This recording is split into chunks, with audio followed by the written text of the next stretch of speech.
Welcome back to recipes kitchen. ഞാനിന്ന് വന്നിട്ടുള്ളത് breakfast ആയിട്ടും അതുപോലെ തന്നെ നമുക്ക് ഈവനിങ്ങിൽ ചായയുടെ ഒക്കെ കൂടെ കഴിക്കാൻ പറ്റുന്ന ഒരു നല്ല ടേസ്റ്റി ആയിട്ടുള്ള സ്നാക്സിൻ്റെ റെസിപ്പി ആയിട്ടാണ്.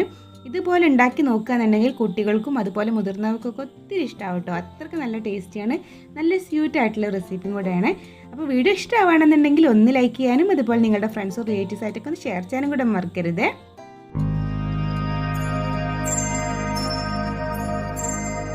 നമുക്ക് തയ്യാറാക്കി എടുക്കാൻ വേണ്ടി ഞാനൊരു ബൗൾ എടുത്തിട്ടുണ്ട്. അതിലേക്ക് ഒരു കപ്പ് അരിപ്പൊടി ആയിട്ട് ആഡ് ചെയ്ത് കൊടുക്കുന്നത്. നമ്മൾ പത്തിരിക്കൊക്കെ യൂസ് ചെയ്യുന്ന അരിപ്പൊടി ഇല്ലേ, ആ അരിപ്പൊടി തന്നെയാണ് എടുത്തിട്ടുള്ളത്. പിന്നെ നമുക്കിതിലേക്ക് വേണ്ടത് ഒരു അര കപ്പോളം മൈദയാണ് കേട്ടോ. അതും കൂടി നമുക്ക് എന്ത് ചെയ്യാം, അതിലേക്ക് അങ്ങ് ആഡ് ചെയ്ത് കൊടുക്കാം. പിന്നെ നമ്മളിതിലേക്ക് ആഡ് ചെയ്ത് കൊടുക്കുന്നത് അതിലേക്ക് ആവശ്യമായിട്ടുള്ളൊരു ഉപ്പാണ് കേട്ടോ. അതും കൂടി ആഡ് ചെയ്തിട്ട് നന്നായിട്ട് ഇതെല്ലാം കൂടെ ഒന്ന് മിക്സ് ചെയ്തെടുക്കാം. ഇപ്പോൾ ഇതാ നന്നായിട്ട് മിക്സ് ചെയ്തെടുത്തിട്ടുണ്ട്. ഇനി ഇതിലേക്ക് നമുക്ക് ശർക്കരപ്പാനിയാണ് ഒഴിച്ചു കൊടുക്കേണ്ടത്. അപ്പോൾ ഞാൻ ഈ ശർക്കരപ്പാനി ഉണ്ടാക്കിയെടുത്തത് എങ്ങനെയാണെന്ന് വെച്ചാൽ ഒരു കപ്പ് വെള്ളത്തിൽ ഒരു 100 ഗ്രാം ശർക്കര ഒന്ന് മെൽറ്റ് ചെയ്തതിന് ശേഷം നന്നായിട്ട് അരിച്ചെടുത്തിട്ടുള്ളതാട്ടോ. അപ്പോൾ നല്ലതുപോലെ തണുത്ത് വന്നിട്ടുള്ള ശർക്കരപ്പാനിയാണ് ഞാൻ ഇപ്പോൾ ഇതിലേക്ക് ഒഴിച്ചു കൊടുക്കുന്നത്. കുറേശ്ശെ ആഡ് ചെയ്ത് കൊടുത്തിട്ട് അങ്ങ് മിക്സ് ചെയ്തെടുത്താൽ മതി. ഇപ്പോൾ അത് വെച്ചിട്ട് ഞാനതൊന്ന് മിക്സ് ചെയ്തെടുത്തിട്ടുണ്ട്. ഇനി നമുക്കിതൊന്ന് ലൂസാക്കിയിട്ടുള്ള കൺസിസ്റ്റൻസി ആട്ടോ ആക്കി എടുക്കേണ്ടത്. അപ്പോൾ അതുകൊണ്ട് ഞാനിതിലേക്ക് ഒരു 1/4 കപ്പോളം പച്ചവെള്ളം ആട്ടോ ഒഴിച്ച് കൊടുക്കുന്നത്. എന്നിട്ട് കുറേശ്ശെ ആയിട്ട് ഇതുപോലെ മിക്സ് ചെയ്തെടുത്താൽ മതി. പിന്നെ നമ്മുടെ ചാനൽ ആദ്യമായിട്ട് കാണുന്ന ഒരുപാട് പേരുണ്ടാവും. അപ്പോൾ ചാനൽ ഇതുവരെ സബ്സ്ക്രൈബ് ചെയ്തിട്ടില്ലെങ്കിൽ വീഡിയോ എടുത്തിട്ട് താഴെ കാണുന്ന ഒരു സബ്സ്ക്രൈബ് ബട്ടണും അതിന് തൊട്ടടുത്ത് തന്നെയുള്ള കുഞ്ഞു ബെല്ലൈക്കണിൽ ഓളുള്ള ഓപ്ഷനും കൂടെ ഒന്ന് സെലക്ട് ചെയ്യണം. എന്നാൽ മാത്രമേ ഞാൻ ഇതുപോലെ വീഡിയോസൊക്കെ അപ്ലോഡ് ചെയ്യുമ്പോൾ നിങ്ങൾക്ക് അതിൻ്റെ നോട്ടിഫിക്കേഷൻ ലഭിക്കുകയുള്ളൂ. ഇപ്പോൾ അതാ ഞാൻ ഇതുപോലെയാണ് കേട്ടോ മാവാക്കി എടുത്തിട്ടുള്ളത്. കുറച്ച് ലൂസാക്കിയിട്ടുള്ള കൺസിസ്റ്റൻസിയാണ്. നമുക്ക് ദോശക്കല്ലിലൊക്കെ ഒഴിച്ചിട്ട് ഇങ്ങനെ ചുറ്റിയെടുക്കാൻ പറ്റുന്ന ഒരു പരുവത്തിലൊക്കെ ആക്കിയിട്ടുള്ള രൂപത്തിലാണ് ഇത് വേണ്ടത്. ഇനി നമുക്കിതൊരു സൈഡിലോട്ട് അങ്ങ് മാറ്റി വെക്കാം. ഇനി വേറൊരു ബൗൾ എടുത്തിട്ട് അതിലേക്ക് ഞാൻ 2 ടേബിൾ സ്പൂൺ കോൺഫ്ലവർ ആട്ടോ ആഡ് ചെയ്ത് കൊടുക്കുന്നത്. ഇനിയിപ്പോൾ ഇതിന് പകരം നമുക്ക് അരിപ്പൊടി യൂസ് ചെയ്താലും കുഴപ്പമില്ല. പിന്നെ ഇതിലേക്ക് ഞാനിതാ ഒരു 1/4 കപ്പോളം പാലാട്ടോ ഒഴിച്ചു കൊടുക്കുന്നത്. എന്നിട്ട് ഇത് രണ്ടും കൂടെ നന്നായിട്ടൊന്ന് അങ്ങ് മിക്സ് ചെയ്ത് കൊടുക്കാം. ഇനി നമുക്ക് ഈ ഒരു മിക്സ് ചെയ്തിട്ടുള്ളത് ഒരു സൈഡിലോട്ട് അങ്ങ് മാറ്റി വെക്കാം.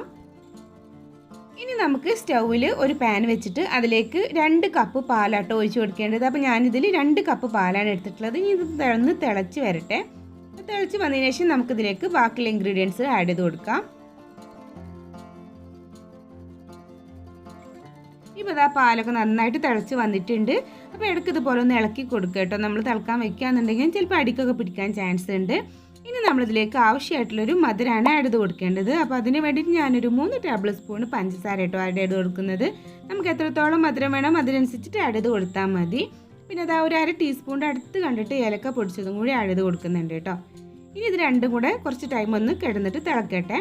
ആ ഒരു ഏലക്കയുടെ ടേസ്റ്റൊക്കെ ആ പാലിൽ വരും ചെയ്യണം. പിന്നെ ആ ഒരു പഞ്ചസാര നന്നായിട്ട് മെൽറ്റായിട്ടും വരട്ടെ. അപ്പോൾ പഞ്ചസാര നന്നായിട്ട് മെൽറ്റായിട്ട് വന്നിട്ടുണ്ട്. കുറച്ച് ടൈം ഒന്ന് തിളച്ചും ചെയ്തിട്ടുണ്ട് കേട്ടോ. ഇനി ഇതിലേക്ക് നമ്മൾ നേരത്തെ മിക്സ് ചെയ്ത് വെച്ചിട്ടുള്ള ആ കോൺഫ്ലവറിൻ്റെയും അതുപോലെ തന്നെ പാലിൻ്റെയും മിക്സ് അതിലേക്ക് ഒഴിച്ചു കൊടുക്കുക. അപ്പോൾ ഇതുപോലെ ഒരു കൈ കൊണ്ട് ഇളക്കി കൊടുക്കുകയും ചെയ്യുക, ഒരു കൈ കൊണ്ട് ഒഴിച്ചു കൊടുത്താലും മതി.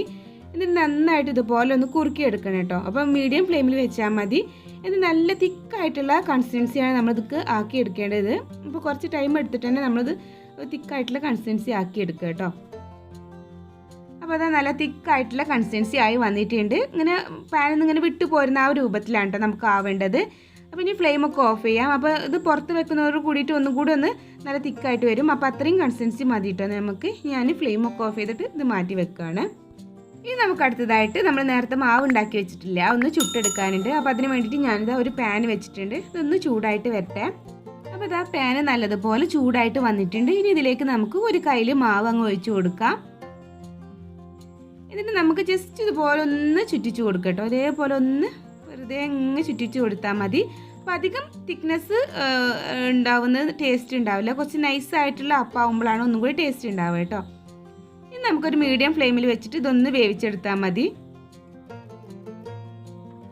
ഇപ്പോൾ അത് ഏകദേശം ഇങ്ങനെ വേവായിട്ട് വന്നിട്ടുണ്ട് കേട്ടോ. അപ്പം നമുക്ക് എന്ത് ചെയ്യാം, ഒന്ന് ഇളക്കി കൊടുക്കാം.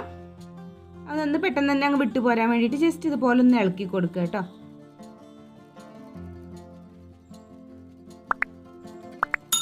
നമ്മൾ ചെയ്യേണ്ടതെന്ന് വെച്ചാൽ നമ്മൾ നേരത്തെ ഉണ്ടാക്കി വെച്ചിട്ടുള്ള ആ ഒരു പാലിൻ്റെ മിക്സ് ഇതുപോലെ അങ്ങ് വെച്ച് കൊടുക്കുക. കുറച്ച് തിക്നെസ് ഉണ്ടായിക്കോട്ടെ എന്ന് പറയുന്നത് വെച്ചാൽ അതിൻ്റെ ഉള്ളിൽ കൂടെ ലീക്ക് ആവി പോവരുന്നത് കരുതിയിട്ടാട്ടോ. അപ്പോൾ അതുകൊണ്ടാണ്.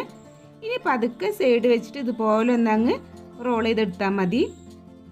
പതുക്കെ അങ്ങ് റോൾ ചെയ്തെടുക്കുക.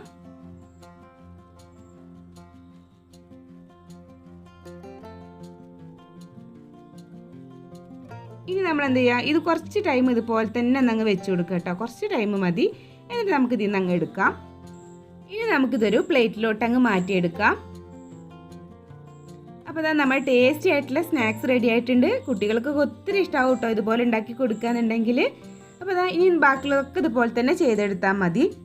അപ്പോൾ അതാ നമ്മൾ ടേസ്റ്റി ആയിട്ടുള്ള സ്നാക്സ് റെഡി ആയിട്ടുണ്ട്. ഇതുപോലെ ഉണ്ടാക്കുകയെന്നുണ്ടെങ്കിൽ എല്ലാവർക്കും ഒത്തിരി ഇഷ്ടമാവും കേട്ടോ. അപ്പോൾ നമുക്കിതൊന്ന് കട്ട് ചെയ്ത് നോക്കാം. നല്ല ടേസ്റ്റ് ആട്ടോ കഴിക്കാൻ. എന്താ വെച്ചാൽ പുറമേയുള്ള ആ ഒരു അപ്പം നല്ല മധുരമാണ്, അതുപോലെ ഉള്ളിലെ ഫില്ലിങ്സ് നല്ല മധുരമാണ്. കണ്ടില്ലേ, നല്ല ടേസ്റ്റി ആയിട്ടുള്ള നല്ല ഒരു സ്നാക്സാണ്. അപ്പോൾ എല്ലാവരും ഒന്ന് ട്രൈ ചെയ്ത് നോക്കുക. ട്രൈ ചെയ്ത് നോക്കിയതിന് ശേഷം നിങ്ങളതിൻ്റെ ഫീഡ്ബാക്ക് തന്നെ അറിയിക്കുക. അപ്പോൾ ഇൻഷാ അല്ലാഹ് ഇനിയൊരു പുതിയ വീഡിയോ ആയിട്ട് വരുന്നവരേക്കും ബായ്. Thank you. അസ്സലാമു അലൈക്കും.